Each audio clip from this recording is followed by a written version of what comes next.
Hello. Hello. Ayan, nakapansin ko na. Okay. Ayan. Okay na. Sige. Good morning, LPCF. Good morning po sa ating lahat. And nagagalak po ako sa lahat ng mga umaten ngayong umagang ito dahil tunay nga na yung pahinga natin is regalo ng Panginoon sa atin. So dapat tinitake talaga natin yun. Yung pag-attend sa church is something na we take it as our faith na Lord, dahil binigyan mo ako, regalo mo to, di ba? Yung pahinga, iti-take ko. Just like yung gospel ni Jesus Christ. When we take it, ginagawa talaga natin yun. And ganun din sa pahinga natin tuwing Sunday, no? Kasi kapag parang ito lang naman sa parang kapag hindi tayo nagpapahinga tuwing linggo, ay lalo na kung hindi sa church, no? Parang nire-reject natin yung regalo niya. So, it's more like that. So, pero hindi naman big deal. Pero, regalo yun. Okay, sige. Yung aking last preaching is yung about sa Kingdom of Heaven. And, dahil parang hindi na mahirapang mag-isip ng topics, and dahil pag-uusapan natin yung mga parables ni Jesus. No? Ita-topics ko yun. Then, lalo na yung mga mahihirap na parable. So that malinawagan tayo na yung gospel hindi lang is parang narinig natin kay Paul, pero nung kay Jesus pa lang, pinipreach yan to. Pero in different way, so that hindi mapabilis yung kanyang pagkamatay sa krus. So something like that. So ito yung ating topic. No? Yeah, the kingdom of heaven is like. Ano ba yung Kingdom of Heaven? So, ulitin ko to yung aking in-introduction last time. So, medyo ko naman na, nagkabalik ko na. Pero yan. So, what is the Kingdom of Heaven? The Lord is sovereign of the universe. And so, in the sense, His kingdom is universal. So, ganun, yung sovereignty ni Lord is, ini-encompass niya lahat ng create niya. Siya yung pinaka-highest authority and infinite yung authority niya. Wala makakataas sa kanya. No? And sabi ko dyan, God's sovereignty and authority is revealed in Jesus Christ our King. And nakita lang natin yon, nalaman natin kung sino ang Diyos doon kay Jesus Christ. And everything that He do for the kingdom is for His glory. Parang kung ano man yung gawin ng Diyos, it is for the expansion of His kingdom.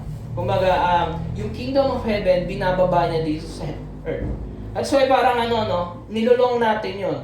Alam mo, parang nasa langit ako pagkasama ka. Di ba minsan may mga ganun tayo? Kasi, yung langit, inaasam-asam talaga natin yon. Even though hindi pa natin siya na-experience totally. Pero yun talaga yung heart natin na maranasan yung langit, maranasan yung blessing. That's why we are working para maging maginhawa yung buhay natin. Pero it's just a taste. Tikim lang yun. Pero yung langit na inaasam natin is ini-expand talaga ni Lord para sa atin. No?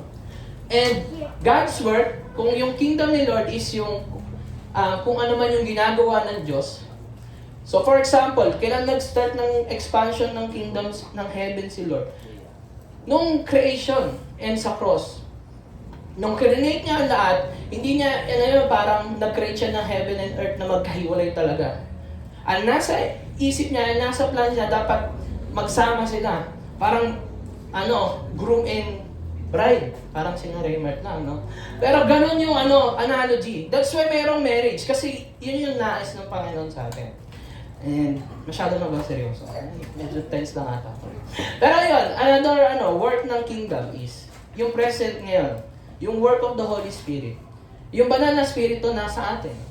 And, dahil nasa atin yon, nararanasan natin yung kingdom ni Lord or yung langit. Kumbaga, di ba? Langit, di na kakanta. Okay, future. New heavens and new earth. And then dyan yun na makikita. Yung church makakasal kay Jesus. Yung earth and heaven magsasama. Alam mo yun, makikita mo na lahat ng bagay is magiging united. And mararanasan natin yung fullness at kagandahan ng Panginoon. And that is the kingdom of heaven is like. No? And para mas lalo pa natin siyang maintindihan, more narrowly, the kingdom of God is a spiritual rule in our hearts, in our lives. Of those who willing to submit to God. Siyempre, lahat ng Kristiyano gustong sumunod sa Panginoon. Kasi siya yung pinaka-highest authority. Pero ang tukso sa atin ng kalaban is, gusto ko ako maging Diyos. Ako masunod. Lord, ito gawin mo. Ito, Lord, gawin mo. Diba, minsan ganun tayo. Lord, pengin yan, pengin ito. Parang ikaw na yung Diyos. Pero, yun nga. Dahil si Lord ang pinakamataas na authority, nagsasubmit tayo sa Kanya. And si Jesus ay King. Imagine, kung si Jesus is King, saan man siya pumunta, di ba, kunyari, ang presidente pumunta sa ibang bansa, anong ginagawa niya doon? Ano, magpapasarap lang ba siya, etc. Or may kipagkilala lang ba siya sa mga presidente doon? Hindi. Ginagawa niya yun para rin sa Pilipinas, di ba? So, ganun din kay Jesus. Kahit saan man siya pumunta, dinadala niya yung bandera ng heaven.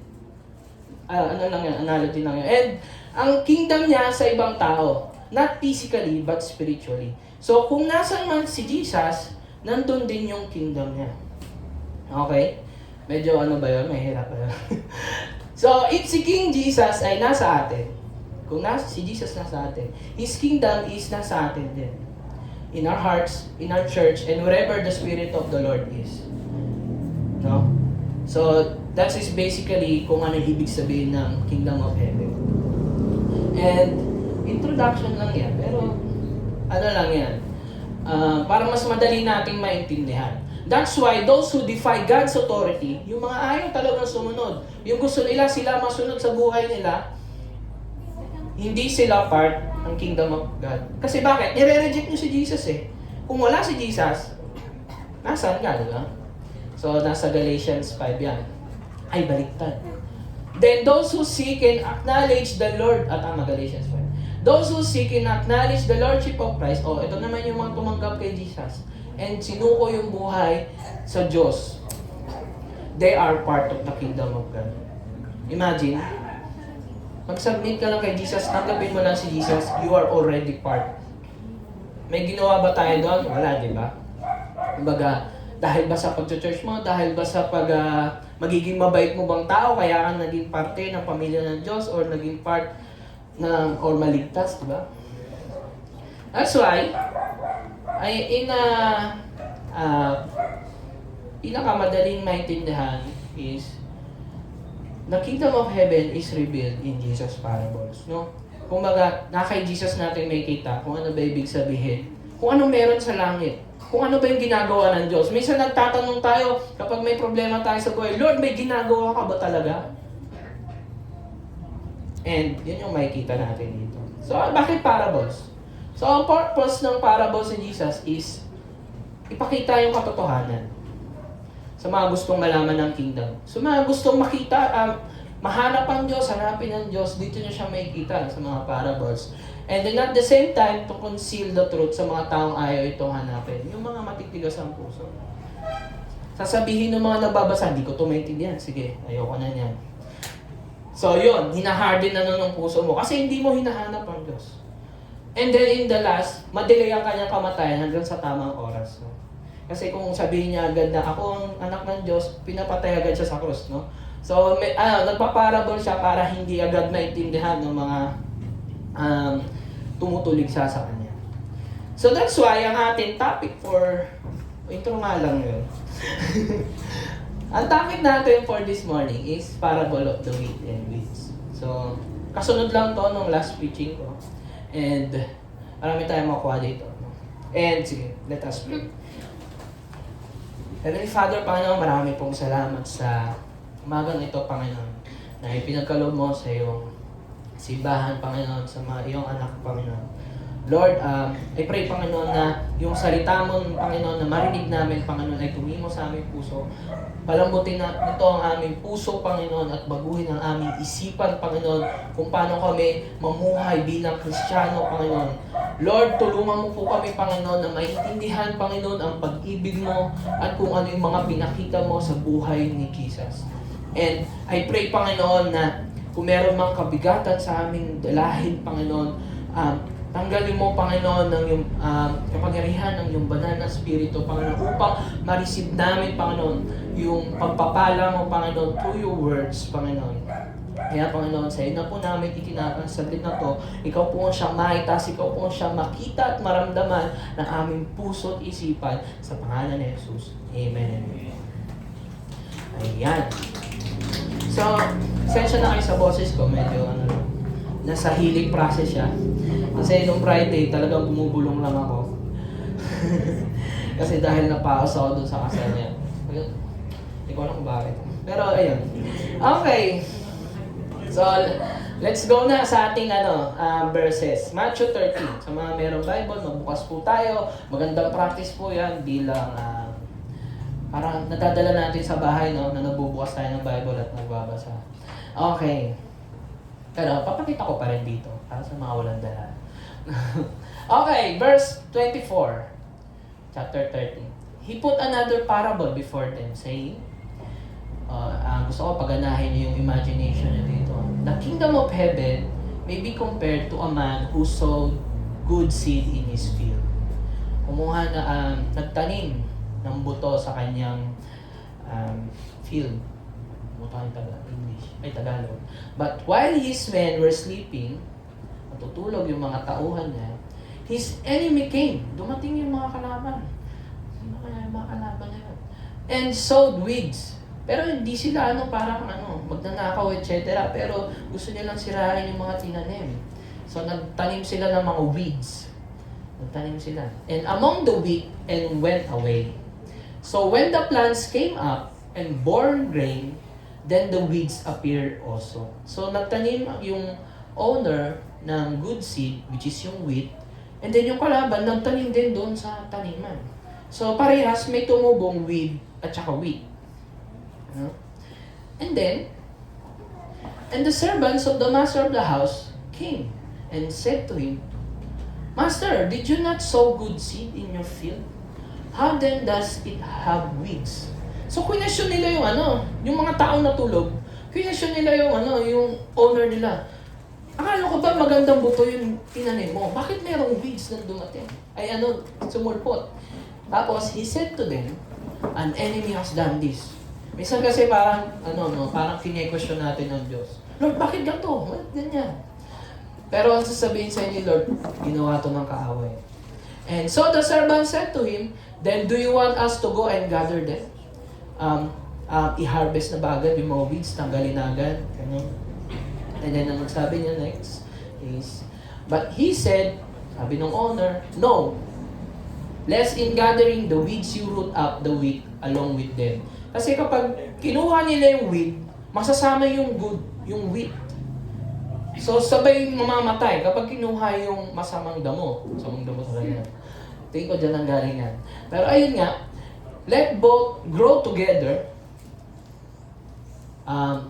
Hayaan natin tumubo ng sabay, magkasama, until the harvest, hanggang sa i-harvest natin sila sa tamang oras. And I will tell the reapers, gather the weeds first and bind them in bundles to be burned, but gather the wheat into my barn. So kapag time na ng harvest, mature na yung mga tinanim. Yung weeds nag-mature, yung wheat nag-mature din. Pwede na i-ready para kunin. Paghihiwalay na yon. And then yung weeds, tatali, itatapon sa sa apoy. And then yung wheat is yung good seed, yung wheat, dadalhin sa barn. So, ayun lang yun. So, kapag in-imagine nyo siya, parang kayong hinahanap nyo agad yung sarili nyo. Ay, ako yung yung good wheat. Ay, wheat. Ay, ako ba yung yung bad seed, yung weed? Minsan, yun yung nasa isip natin. Or baka minsan iniisip nyo, ako ata yung tulog ng tao. Hindi ikaw yun. Pero ayun nga, so alamin natin kung anong ibig sabihin nitong parable ni Jesus. Minsan may isip natin na, grabe naman yun. Bakit inalaw ni Lord na merong sa buhay, sa wheat na yon, hinayaan niya yung weed na kasamang namunga. No? So alamin muna natin kung ano yung wheat tsaka weeds. So, bibigyan ko kayong picture. Ayan. So, yung wheat, ayan yung kulay green, di ba? Pare silang green. Hindi mo ma-distinguish sa umpisa kung saan ba dito yung wheat tsaka wheat. So, syempre, kung lagi ka nakayuko, di ba? Hindi ba ma-miss hindi mo makita kung ano yung mahila mo yung mali, di ba? So, sabi dito, wheat and weed or darnel is halos magkamukha kapag tumubo, kulay green.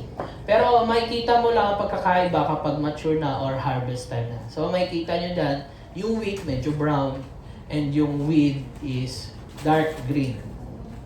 So, diyan pa lang makikita nyo kung ano yung pinagkaiba nila kapag nagbunga sila. Kaya that's why harvest time nila kukunin yun.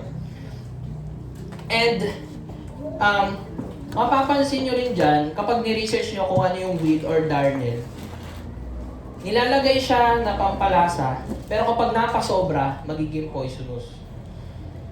No? So that's why medyo bad talaga yan. And then, alam na natin yung wheat and weeds. Then also, may gusto lang i-pinpoint dito na etong, while the men are sleeping. Mapapansin na yung tauhan lang ang tulog. No? Di ba kino-compare natin itong parable na to sa kwento ni Lord, no? Hindi yung may-ari ng field.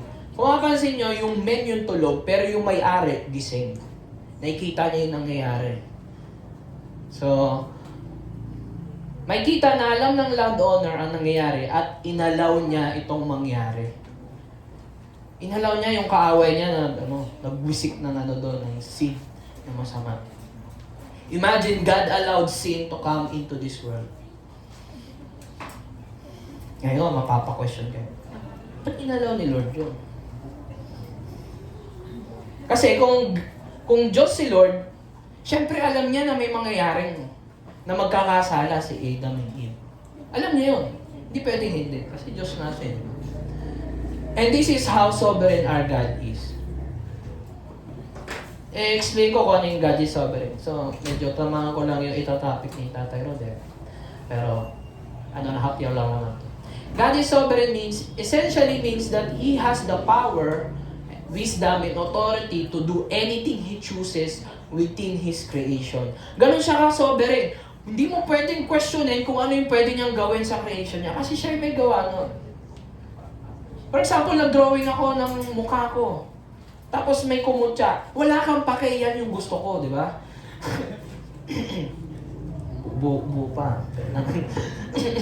Ayan, di ba? Ganun ka-sovereign ng Panginoon. And bigyan ko kayo ng verse. Di ba may mga plano tayo sa buhay? Many are the plans in the mind of man, but it is the purpose of the Lord that will stand. Marami tayong plano, pero yung plano ng Diyos ang pangyayari.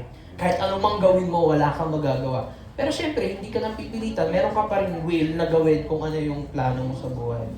Pero yung plano pa rin ni Lord ang mangyayari. Ganun siya ka-powerful, ganun siya ka-sovereign. No? Para mas lalo pa nating maintindihan, God give us a free will. Kaya natin magdesisyon ng kung ano man yan. And He is a gentleman na di niya tayo pipigilan sa mga desisyon natin.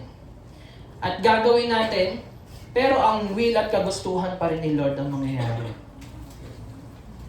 Imagine, no? For example, hindi ako pumunta ng church. Pero nung hindi ko pagpunta, niyaya ako ni Mayan, napapunta pa rin ako ng church. Di ba? Parang ganon. So, ibig sabihin, kahit ano man ang maging desisyon mo, yung plano pa rin yung mangyayari ni Lord na hindi ka napipilitan or hindi ka pinilit ni Lord. Of another instance. Ano man piliin natin o maging basura man natin sa ating buhay, nagagamit pa rin yun ni Lord para maipakita ang pag-ibig at ang glory niya. Ganun siya ka-sovereign. Nung nag-create ba si Lord, may kailangan ba siyang materyales? Nung create niya ba yung universe, kailangan ko ata ng buhangin, may asteroid ba dyan? Hindi, walang ganon. Nung sinabi niya, let there be light, may sumulpot na ilaw. Ganon ka-powerful ang Diyos. Wala siyang pinagkukuhaan na resources. Tayo mga tao, para makatayo ng bahay, kailangan natin ng kahoy, kailangan natin ng Alambre, alambre talaga. No? Pero ayun, ganun ka self-sufficient ang Panginoon. And imagine, kahit ano man maging desisyon mo, may papakita pa rin ng Diyos kung gaano kanya kamahal. Nagkasala ka, hindi ka man nagkasala, may papakita niya pa rin sa iyo yung pagmamahal mo nang hindi ka pinipigilan sa mga desisyon mo. So pagdating sa kaligtasan, si Lord ang pumipili kung sino maliligtas. Pero sa kamatayan, ang tao ang pumipili. Tayo ang pumili na si Eve ang kumuha ng fruit. Tayo nag-decide na magkasala sa Diyos. Tayo nag-decide noon, hindi natin pwedeng isisi na, Lord, bakit meron nagpapatayan? Bakit hindi mo pinigilan? Kasi ayaw ng Diyos na kontrolin tayo. Dahil ang pag-ibig, it demands free will. Meron bang pag-ibig na kinokontrol? Kasi hindi na pag-ibig yun kung meron tayong kinokontrol. Mahalin mo ako. Isang requirement, o hindi man requirement, pero dinidemand ng love ang free will. That's why binigyan tayo ng free will at kaya nating magmahal kung sino man yung gusto nating mahalin. Ayun nga lang, dahil sa kasalanan, pinili natin yung kasalanan at hindi ang Diyos. Sabi ni C.S. Lewis dito, hell is the monument of God's honoring of the dignity of human decisions. Sinasabi dito na yung impyerno, tayo ang pumili nun. Kung mapupunta man ng isang tao sa impyerno, siya ang pumili nun. Kung naalala niyo yung kwento nung rich man, hindi siya nagreklamo sa Diyos. Pero ang sabi niya na kay Abraham, Abraham, magpadala ka ng magsasabi sa pamilya ko na ganito, na kailangan nilang gawin to para mapunta sila ng langit. It means, yung rich man, alam niya na agad sa sarili niya na deserve ko talaga itong impyerno. So that's why, ang impyerno, tayo ang pumipili nun. Kasalanan, tayo pumipili nun. Pero ang Diyos ang pumipili kung sino yung maliligtas. Imagine, lahat naman tayo deserve mamatay. Deserve naman natin mapunta na impyerno. Pero meron pa rin siyang pinili at minahal. Hindi nga lang lahat. Pero kasi, gusto ng Diyos na lahat maligtas. Pero dahil may free will nga tayo, He's a gentleman na, sige, kung yan talagang gusto mo, lumayo sa akin. Wala akong gagawa. Kasi ganun yung pag-ibig. Di ba? Kung gusto mong maipag-break ng jowa mo sa'yo, wala kang magagawa. Kasi kapag hinila mo siya pabalik, ibig sabihin, kinokontrol mo na siya. Nagiging against ka na sa kagustuhan ng kabilang party. Di ba? So, that's how we relate to free will and sovereignty of God. Okay ba? Okay. So, tuloy na tayo sa kwento, no? So, balik tayo doon. So, ito na yung end nung parable. Yung sumunod dyan, kapag tinignan nyo sa inyong Bible, may sumunod na parables. So, i-explain ko mamaya yung... In-explain naman ni Jesus yung parable of the wheat and weeds. Pero may sinunod pa si Jesus na parable. Dadaanan ko lang din. He put another parable before them, saying, the kingdom of heaven is like a grain of mustard seed that a man took and sowed in his field. It is the smallest of all seeds, but when it has grown, it is larger than all the garden plants and becomes a tree, so that the birds of the air come, make nest in its branches. Kumbaga, yung mustard seed, napakaliit nun. Baka may alam dito sa mustard seed. May mas liliit pa sa mustard seed. Pero ang kausap kasi ni Jesus dito yung mga nagtatanim . No? And mas madalas nilang nagagamit is yung mustard seed. Nung itinanim yon, nagbunga, naging malaking puno na kung saan maraming pwedeng sumilong at mga birds na dumating. No? Na sumilong doon. And then another parable. Let your imagination flow, no? He told them another parable. The kingdom of heaven is like leaven. Explain ko yung leaven mamaya. That a woman took and hid in 3 measures of flour till it was all leaven. Yung leaven is yung yeast. Yung yeast, siya yung nagpapaalsa ng tinapay. Kumbaga, kung yung flour mo is flat, siya yung nagpapalobo, yung parang nagpapataba, no? Para mabusog-busog ka ng medyo bumigat sa tiyan, no? Pero, ayun yung leaven. And anong ibig sabihin nito? May kita nyo, meron akong in-underline dyan, na merong kinukuha yung man, or yung woman, and then nung kinuha niya yon, naging, ano sa Tagalog? Mayabong, or masagana. So, yun yung pinipicture niya. So, as a Christian, ano ibig sabihin niya? As a Christian, when we took something that God gives, we take it by faith. And by faith in Jesus, na-receive natin ng Spirit na siyang nagbubunga ng masagana sa ating buhay. Imagine, yung woman ba na nagtook ng leaven, nilagay sa flour, may ginawa ba siya para umalsa yung tinapay? Chinir niya ba? Bili, bili, bili! Mga ganon. Or kaya yung seed na tinanim, nagdilig siya doon, pero yung pagtubo ng sino ang gumawa? Siya ba? Pero, lahat ng yon nangyari nung walang ginagawang masyadong effort. No? And that is faith. Na maniwala ka lang sa binibigay ng Diyos and makukuha mo yon. Sa ganung paraan natin kinukuha yung binibigay ng Diyos. Ano yung sabi ni Tatay Ed? Ano yung faith? Yung F is forsake all I take Him. So, yung faith, yun yung panggamit natin para kunin yung mga bagay na binibigay ng Diyos. Hindi dahil masipag ka. Hindi ako, parang sinasabi mo nga, lagi akong nasa church. Lagi akong nagsisilbi, namimigay ako sa mga pulubi. Hindi yon yung basihan para mapunta ka ng langit. Or hindi yung basihan para mabigyan ka ng Lord ng blessings. Kasi minsan, parang iniisip natin na yung blessing ni Lord, ibibigay lang sa akin kapag mabait ako. Pero actually, kay Jesus, na-receive na natin ang lahat. Nagtatrabaho ka, and then may nakukuha ka, of course, binigay na ng Diyos yung blessing ng creation sa atin.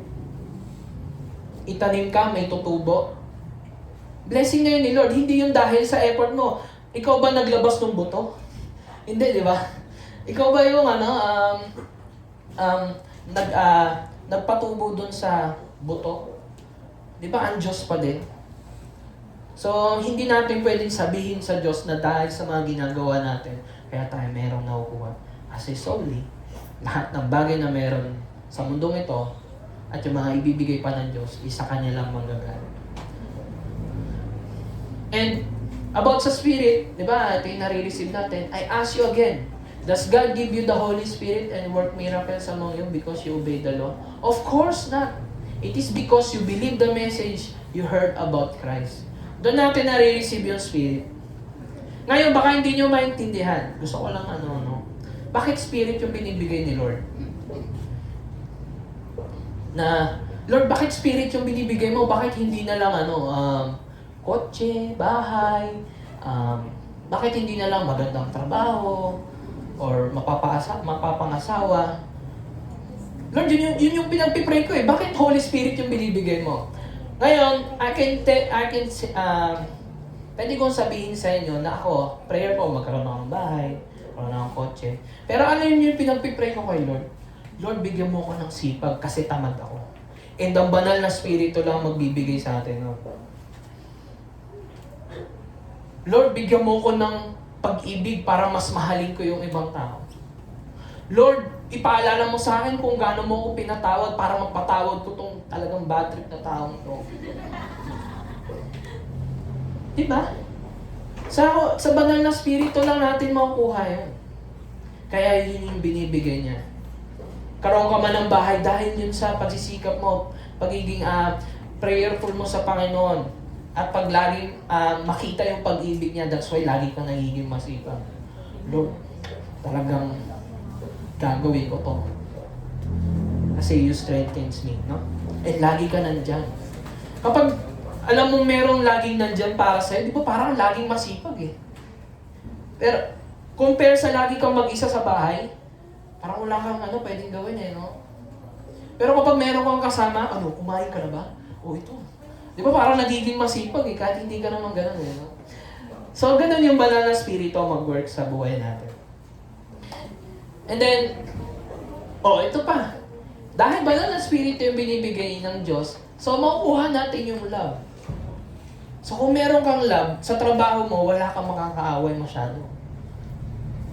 So kapag wala kang nakakaaway sa trabaho, nagiging maganda yung performance mo. Di ba? And kung meron kang joy, kung teller ka, lagi kang nakasimangot, laging bad trip sa'yo yung client mo. Napupunta ka ng bangko, tapos yung nagtatransact sa'yo, di ba? Nakasimangot. Parang nakasimangot na rin yung buong araw mo, di ba? Pero kung lagi kang masaya, nakangiti ka, nabibless natin yung mga tao.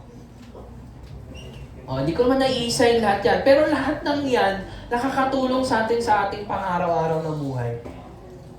And para makuha natin yung mga naisip natin sa ating pamilya, sa ating mga kapatid, kaibigan, no?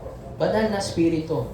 Kumbaga, yung banal na spirito, full package na siya. Sa kanya mo na makukuha lahat, no? Masyado na tumatagal. Pero yun, by faith, naging masagana ang ating church na kung saan si Jesus ang foundation. Ganon yung parable. Dahil kay Jesus, yung butong na itanim sa ating mga puso, yung churches, naging masagana na parang puno na kung saan lahat ng taong pupunta sa church magkakaroon ng kapahingahan katulad ng mga ibong dumapo sa puno. Para tayong mga ibon, di ba Hector? Para tayong mga ibon na nagtitake rest sa puno. At yung puno natin is yung bawat isa dito sa church. Nakita niyo yung parable. Napakaganda. Imagine, di ba? Okay, sige, tuloy na tayo. Masyado na ito kapatagal. So, after ng verses na yan, pag tinignan nyo ulit, verse 34 to 35, all these things Jesus said to the crowds in parables. Indeed, He said nothing to them without a parable. Puro parable lang yung sinabi ni Jesus. This was to fulfill what was spoken by the prophet. I will open my mouth in parables. I will utter what has been hidden since the foundation of the world. Yung hindi alam ng mga tao about sa Panginoon, nakatago yon. And nung dumating si Jesus, nakilala natin kung sino si Father.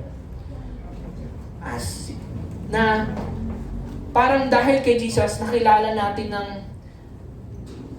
Diyos na nasagot yung lahat ng tanong natin sa buhay. Nasagot yung, bakit Lord wala kang ginagawa? Lord, bakit nasaan ka nung ganito yung buhay ko? Lord, anong ginagawa mo nung times na nasasaktan ako? And lahat ng yun nasagot doon sa cross ni Jesus Christ. No? Ba't naulit yan? Ngayon, balik na tayo doon sa parable of the wheat and weeds. So, in-explain na ni Jesus, di na ako mahirapang mag-explain. Buti na lang, nandiyan si Jesus. Di ba? Okay, kasi nagtanong yung disciples.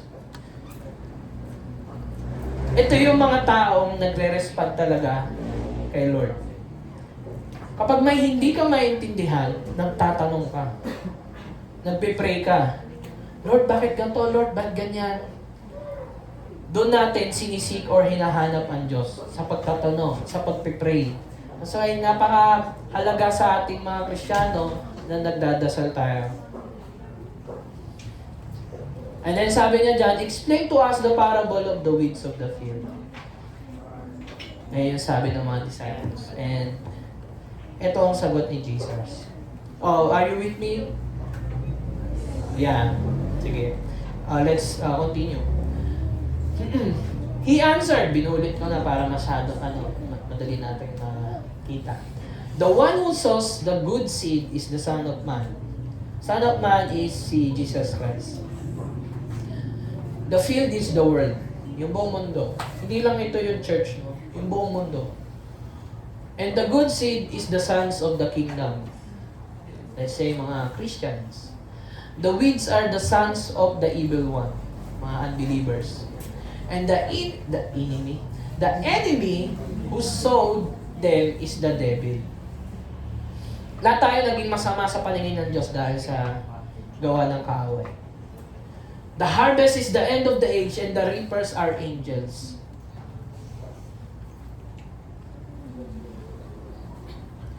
Just as the weeds are gathered and burned with fire, so will it be at the end of the age.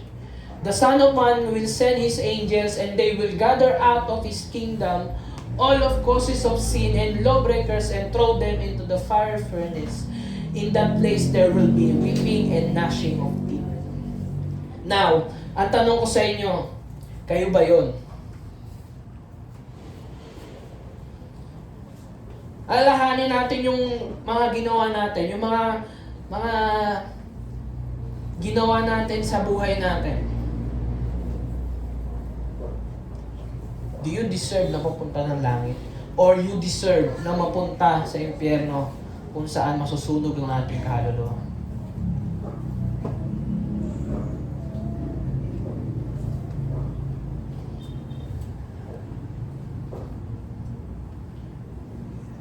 Are you the good seed or the bad seed?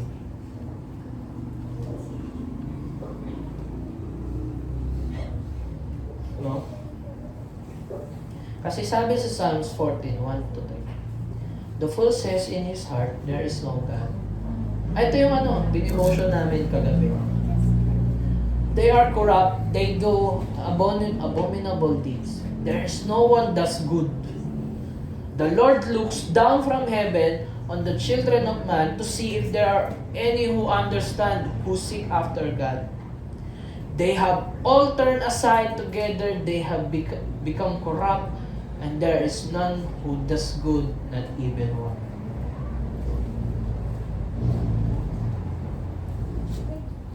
Meron ba dito pumunta na lang bigla sa church? Bigla na nang naisip, punta kaya ako sa church? Lahat tayo may dahilan kung bakit tayo napunta dito. Dahil meron tayong narinig. Right? And lahat tayo deserve na masunog sa impyerno. Ganon kabigat ang ating kasalanan.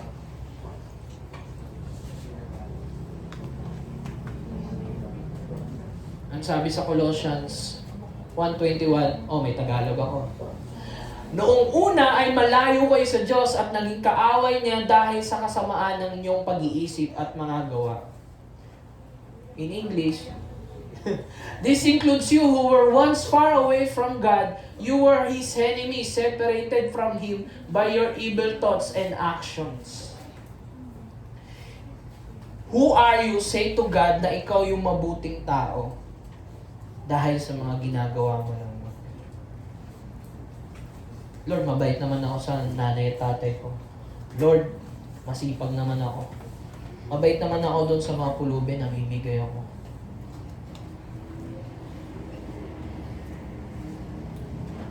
And ano yung rason mo? Para iligtas yung sarili mong balat.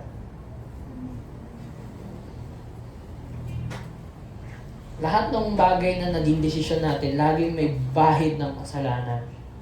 At deserve natin mapunta ng impyerno.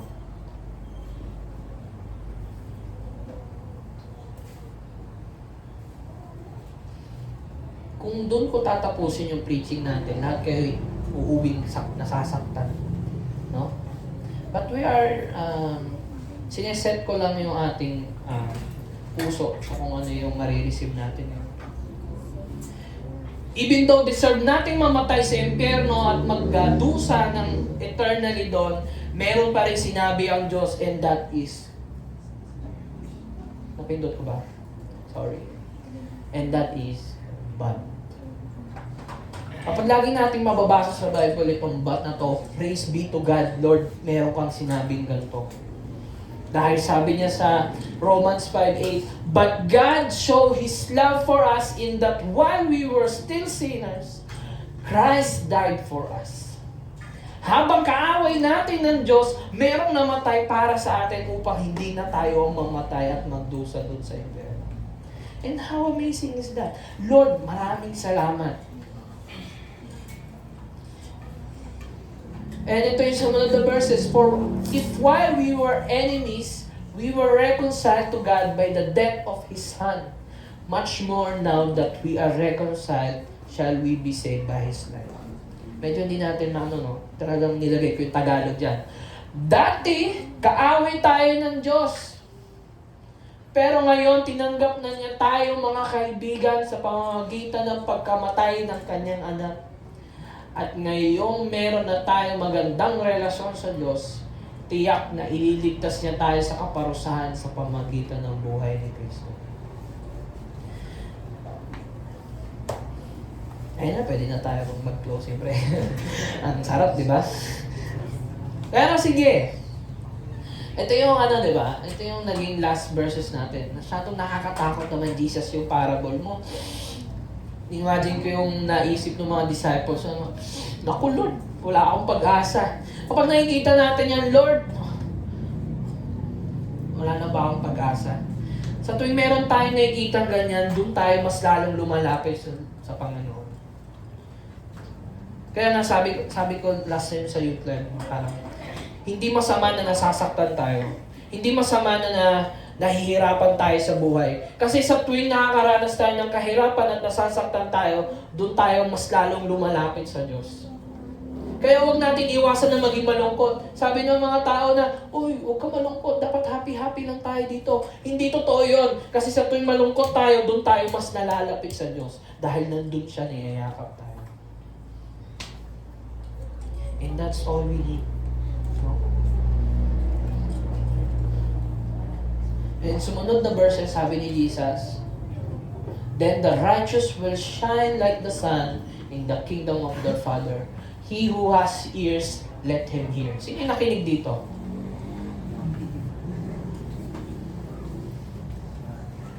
Kasi laging sinasabi yan ni Jesus. Siguro sa preaching ko yung sabihin ko, sino nakinig dito? Para ma-condemn. Hindi naman. Pero, ayun yun eh. Kasi, doon lang sa pagkikinig natin, nare-receive natin yun eh. Wala nang ibang way, no? Meron namang ibang way para sa mga unable na makarinig. Pero yan. And I will ask you, sino yung righteous dito? Kayo ba yan? Righteous will shine like the sun. Ako, hindi ako mabuting tao eh. Totoo ba na, Lord, na ligtas na ba ako?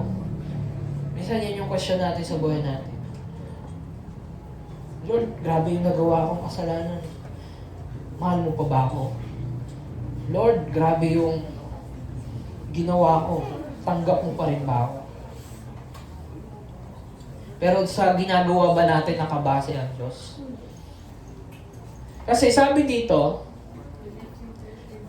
sabi sa Romans 3:22, "We are made right with God by placing our faith in Jesus Christ. And this is true for everyone who believes, no matter who we are." Kahit sino ka man, basta yung pananampalataya mo, inilagay mo kay Hesus Kristo, ikaw ay matuwid sa harapan niya. Alam niyo ba kung bakit bumaba si Jesus? 33 years? For 33 years. Kasi yung 10 utos o yung laws ng Panginoon, hindi natin magawa. Tapos ang sinabi ni Jesus, itabi mo, ako na ang gagawa para sa'yo. Si Jesus namuhay dito para gawin yung hindi natin kayang gawin. Ginawa niyang malinis yung damit niya. Sobrang linis hanggang papunta sa krus ng Kalbaryo. At doon sa krus ng Kalbaryo, hinubad niya yung malinis niyang damit, pinuha yung madumi mong kasalanan, at ibinigay sa'yo yung damit na malinis. And you are made right dahil dun sa cross. Naging matuwid ka. Kapag tumitingin ang Diyos sa'yo, ikaw ay matuwid dahil kay Hesus Kristo at sa iyong pananampalataya. Is it amazing?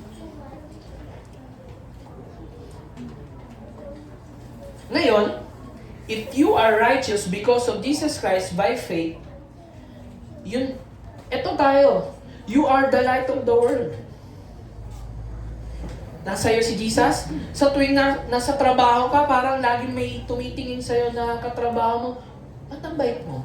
Parang may kakaiba sa'yo. And that is the Lord sa ating buhay. A city set on a hill cannot be hidden. Sino yung nahihiya dito i-proclaim si Jesus? Nor do people light a lamp and put it under a basket, but on a stand. It gives light to all in the house. In the same way, let your light shine before others, so that they may see your good works and give glory to your Father who is in heaven. Diba yung malinis na damit ni Jesus nasa atin? Ngayon, ipinapakita natin yun sa ibang tao through our good works. Hindi dahil sa good works kung bakit ka maliligtas or bakit ka magkakaroon ng blessing. Dahil na-receive mo na yung blessing at ligtas ka na, you doing good works. Dahil sa sobrang pasasalamat mo. Sa sobrang pasasalamat mo, Lord, gagawin ko to para sa'yo. Kasi ito ginawa mo para sa akin. Pinatawag mo ako. And we will be like a light in the world. No? That's why, sa lahat ng Kristiyano, we will shine like the sun in the kingdom of their Father. Is it amazing?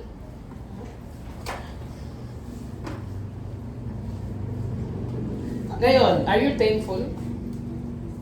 Ngayon, may binigay si Jesus na another parable. Sumunod lang to. The kingdom of heaven is like a treasure hidden in a field, which man found and covered up. May nakita siyang treasure. Tapos sinago niya agad. Then in his joy, so sobrang saya niya. Binenta niya lahat ng meron siya para mabili yung nakita niyang yun na treasure. Meron pang isang parable, sabi ni Jesus. Again, the kingdom of heaven is like a merchant in search of fine pearls. Tumitingin siya ng mga magandang perlas. And who on finding one pearl of great value, may nakita siyang sobrang malaking halagang pearl, binenta yung lahat na meron siya at binili yun. What does it mean? What does it mean?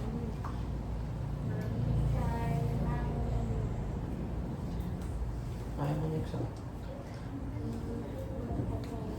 Dahil nakita mo ang value ng gospel ni Jesus Christ, na iwan mo ang dati mong buhay, nakasama siya. Kung nakita niyo itong magandang balita na to is a great value, iiwan mo yung mga buhay mo na nagpipigil sa'yo na laging mahanap ang Diyos. Iiwan mo yung buhay mo na nagpapahirap sa'yo na makilala pa ang Diyos. Kung trabaho man yan, kung nakakapigil man yan, hindi ko kayo i-encourage or i-discourage. Pero kapag nakita niyo yung sobrang malaking halagang to, iiwan mo yung lahat para makuha lang yun at hindi mawala kailanman. Kung meron man sa buhay natin na parang nawawala yung Diyos, baka kasi meron tayong ipinapalit. Baka kasi hindi natin nakikita yung halaga na binigay ng ating Diyos. Oo, salvation is free, pero yung kabayaran nun sobrang mahal. We are bought with a high price. Sobrang laking halaga. Libre nga, pero sobrang laking halaga ang binayad ng Diyos para lang sa kasalanan natin. And doon natin makukuha yung ganong bagay. And as I end, this is our gospel for today.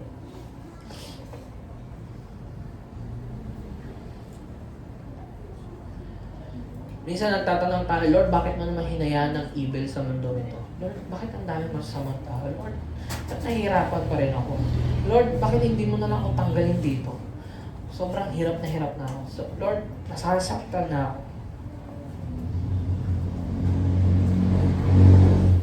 And like I said kanina, Alam ng landowner kung ano yung nangyayari sa field niya. Ganun din si Lord. Alam ni Lord na sa pag-allow nito, inalaw niya yung evil, inalaw niya rin ma-overwhelm siya ng evil sa cross para lang mailigtas tayo. Hinayaan niya rin na yung kasamaan natin mamatay sa krus ng Kalbaryo ang kanyang anak na si Jesus. At ginamit niya ang ating pagkakasala para maipakita niya ang kanyang lubos na pag-ibig. Ganon ka-sovereign ang ating Panginoon. Let us pray. Heavenly Father, Panginoon, marami pong salamat sa umagang ito, Panginoon, na iyong pinagkaloob sa iyong mga anak, Panginoon, na ngayon ay nakarinig ng iyong salita, Panginoon. Lord, palambutin mo ang aming puso, Panginoon, at baguhin mo ang aming isipan, Panginoon. Pakita mo sa amin, Panginoon, kung gaano kalaking halaga itong ibinigay mo sa bawat anak mo, Panginoon. Panginoon, ikaw po ang siya mapasalamatan, Panginoon, sa lahat ng iyong ginawa, Panginoon. Naway itong pasasalamat na ito yung magtulak sa amin, Panginoon, na gumawa ng mga mabubuting bagay, Panginoon, at ipakita sa tao, Panginoon, na kami ay liwanag mo, Panginoon, na siyang mag-shine sa mundong ito, Panginoon. Na magpopoklaim ng iyong pag-ibig, Panginoon, dahil yun ang kailangan ng mga taong nasa paligid namin, Panginoon. And lalo na ang aming sarili. Kaya, Panginoon, continue to bless us, Panginoon, through your Spirit, Panginoon, na nasa amin ngayon, Panginoon, na nararanasan na namin yung langit, Panginoon, yung kingdom mo, Panginoon, yung langit na nararanasan namin ngayon dahil sa iyo, Jesus, Panginoon. Nahirapan man kami ngayon dito sa mundong ito, Panginoon, but we are okay, Panginoon, dahil sa hope, Panginoon, at pag-asa na balang araw, Panginoon, you will wipe our tears. Tatanggalin mo yung sakit, Panginoon, our diseases, Panginoon, and tatanggalin mo yung kamatayan, Panginoon, in the end, and lahat tayo ay magiging united, and we will praise and worship God with our works and blessings, Panginoon, na na-receive namin sa iyo. Kaya, Panginoon, sa iyo na po namin itinakasaglit na to, naway ikaw, Panginoon, ang maging sentro, Panginoon, ng aming pasasalamat, pagdakila, at pagsamba sa pangalan ni Jesus. Amen.